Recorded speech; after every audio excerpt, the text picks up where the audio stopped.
নমস্কার বন্ধুরা, তোমাদের সকলকে স্বাগত জানাই আমার ইউটিউব চ্যানেল মৌমিতা টিউটোরিয়াল হোমে। আজকে আমরা আলোচনা করব চতুর্থ শ্রেণীর আমার গণিত বইয়ের 12 থেকে 15 নম্বর পৃষ্ঠার অঙ্কগুলি। চলো তাহলে আজকের ভিডিওটি শুরু করা যাক। 12 নম্বর পৃষ্ঠায় কি অঙ্ক আছে আমরা দেখে নিই। আছে বাজার করি, কয়েকটা ছবি দেয়া আছে, নিচে তাদের জিনিসের নামগুলো দাম দেয়া আছে, ছবির সঙ্গে দাম দেয়া আছে। এবারে 1 নম্বরে কি অঙ্ক আছে আমরা দেখি।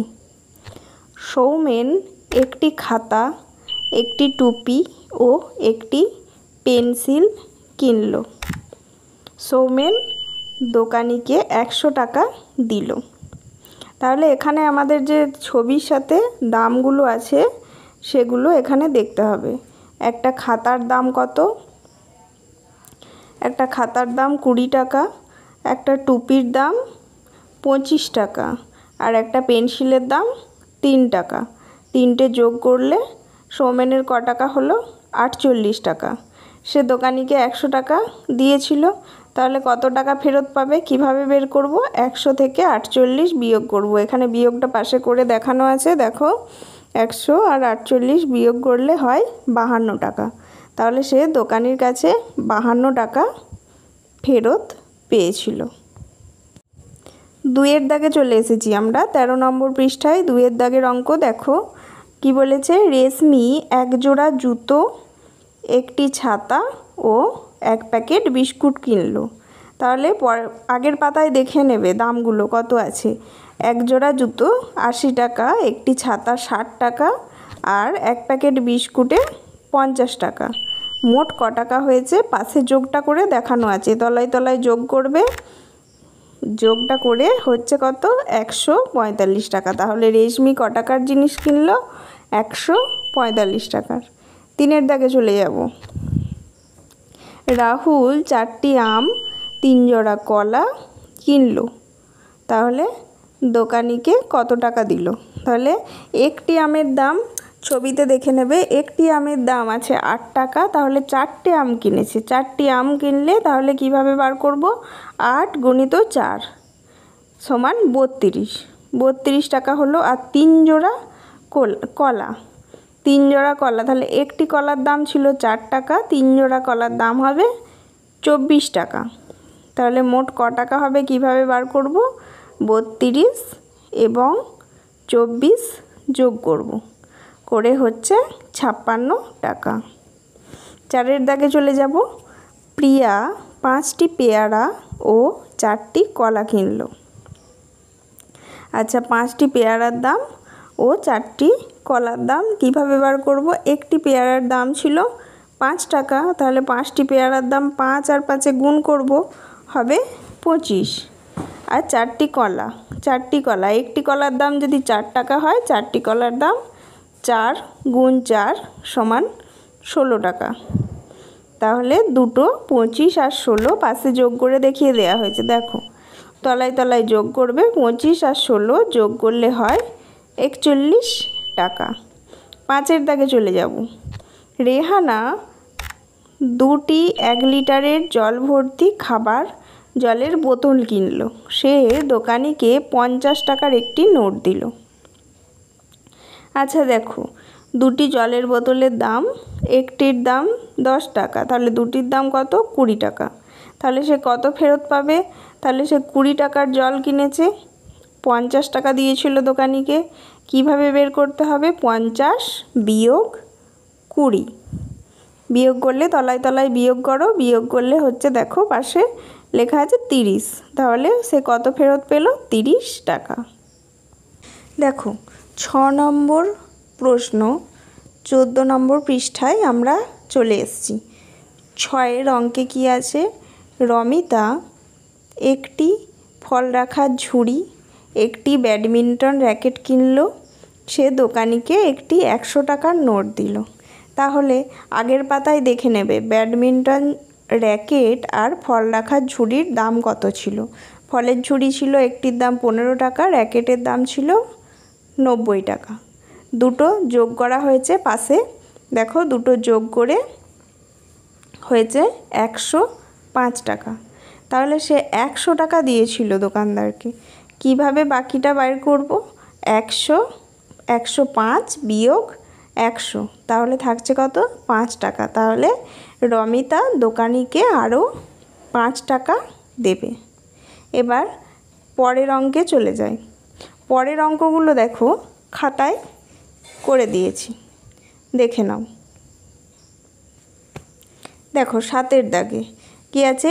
একটি খাবার জলের বোতলের দাম 10 টাকা। তাহলে 4টি বোতলের দাম কত হবে? 4 গুণিত 10 সমান 40 টাকা। আর একটা ক্রিকেট ব্যাটের দাম 40 টাকা। তাহলে দুটোর দাম একসঙ্গে কিভাবে বার করব? 40 যোগ 40, তাহলে কত হচ্ছে? 80 টাকা। নিশাদ মোট 80 টাকা দিল দোকানে। 8-এর অঙ্কটায় কি আছে দেখো। 8-এর অঙ্কটায় লালি 4 জোড়া কলা, 2টি আম কিনলো। লালির কাছে একটি 10 টাকা, একটি 20 টাকা, একটি 50 টাকা ও একটি 100 টাকার নোট ছিল। সে কোন নোটটি দোকানে দেবে? তাহলে 4 জোড়া কলার দাম 4 গুণিত 8 সমান 32 টাকা। আর 2টি আমের দাম 8 টাকা করে আমের দাম ছিল, তাহলে 8 গুণিত 2 সমান 16 টাকা। তাহলে মোট তার কত টাকা হচ্ছে বের করব? 32 যোগ 16 সমান 48। 48 টাকার ফল কিনেছে, তাহলে কত টাকা দেবে? 50 টাকা দেবে।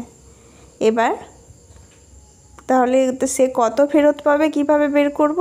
50 বিয়োগ 48 কত হবে? 2 টাকা ফেরত পেল। 9-এর দাগে কি আছে? রানা 1 জোড়া ব্যাডমিন্টন র্যাকেট কিনল। সে 2টি 100 টাকার নোট দোকানিকে দিল। সে কত টাকা ফেরত পেল? 1 জোড়া র্যাকেটের দাম, একটি র্যাকেটের দাম ছিল 90 টাকা, তাহলে 1 জোড়া র্যাকেটের দাম হবে 180 টাকা। দুটো 100 টাকার নোট দিয়েছিল মানে 200 টাকা দিয়েছিল। 200 বিয়োগ 180, তাহলে কত ফেরত পেল? 20 টাকা।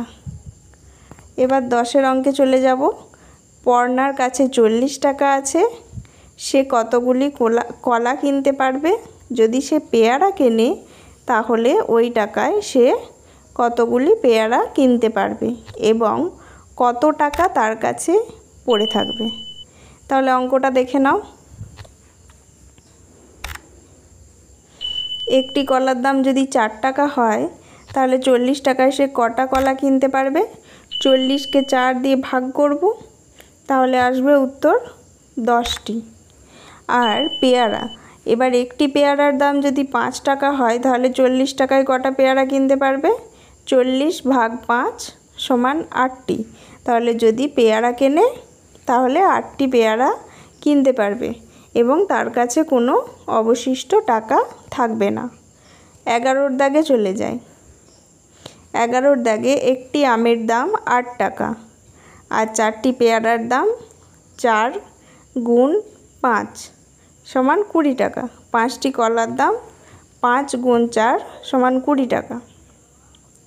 3টে সংখ্যাকে আমরা দামগুলোকে যোগ করব। তাহলে কি হবে? ছিল 48 টাকায় কি ফল কিনতে পারবো। তাহলে কি হবে? 48 টাকায় একটি আম কেনা যাবে, 4টি পেয়ারা কেনা যাবে আর 5টি কলা কেনা যাবে। এবার 12-র দাগে চলে যাব যে 100 টাকায় সীমা তার বন্ধুকে কি দিতে পারবে। তাহলে ছবিতে দামগুলো ভালো করে দেখো। 100 টাকার মধ্যে কি দেয়া যাবে? একটি ছাতার দাম 60 টাকা আর একটি ব্যাটের দাম 40 টাকা। তাহলে দুটো যোগ করে হচ্ছে 100 টাকা। তাহলে সীমা তার বন্ধুকে কি দিতে পারবে? একটা ছাতা ও একটি ব্যাট দিতে পারবে। এবার আমরা 15 নম্বর পৃষ্ঠায় চলে এসেছি। আছে নিজে করো, কিছু যোগ বিয়োগ ভাগ এইসব আছে। অঙ্কগুলো আমি খাতায় করে দিয়েছি, পরপর দেখে নাও। প্রথমেটা আছে যোগ, তলায় যোগ করে সংখ্যাগুলো দেখে দিয়েছি। দেখো 278 আর 110 ডান দিক থেকে আমরা যোগ করব। 0 আর 8 যোগ করে 8, 7 আর 1 8, আর 2 আর 1 3।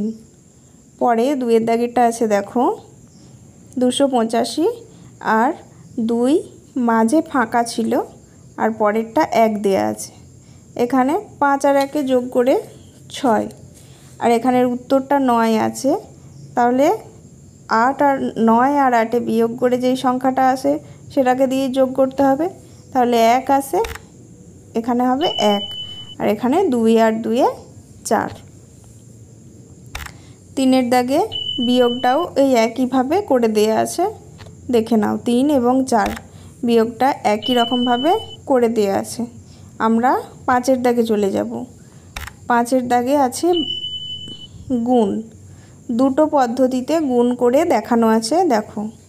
গুণ্য কোনটা 127টা গুণ্য 4 হচ্ছে গুণক। প্রথম পদ্ধতি এবং দ্বিতীয় পদ্ধতি, দুটো পদ্ধতিতে গুণ করা আছে। দেখো একটা কীভাবে করা আছে, 127টাকে ভেঙে 127টাকে 100 + 20 + 7 সেটাকে 4 দিয়ে একটা একটা করে গুণ করে গুণফলগুলোকে যোগ করে উত্তর বের করা হয়েছে। আর আরেকটা 127কে 4 দিয়ে গুণ করে উত্তর এসছে 508। 6 চলে যাব। একইভাবে গুণটা করা আছে দুটো পদ্ধতিতে।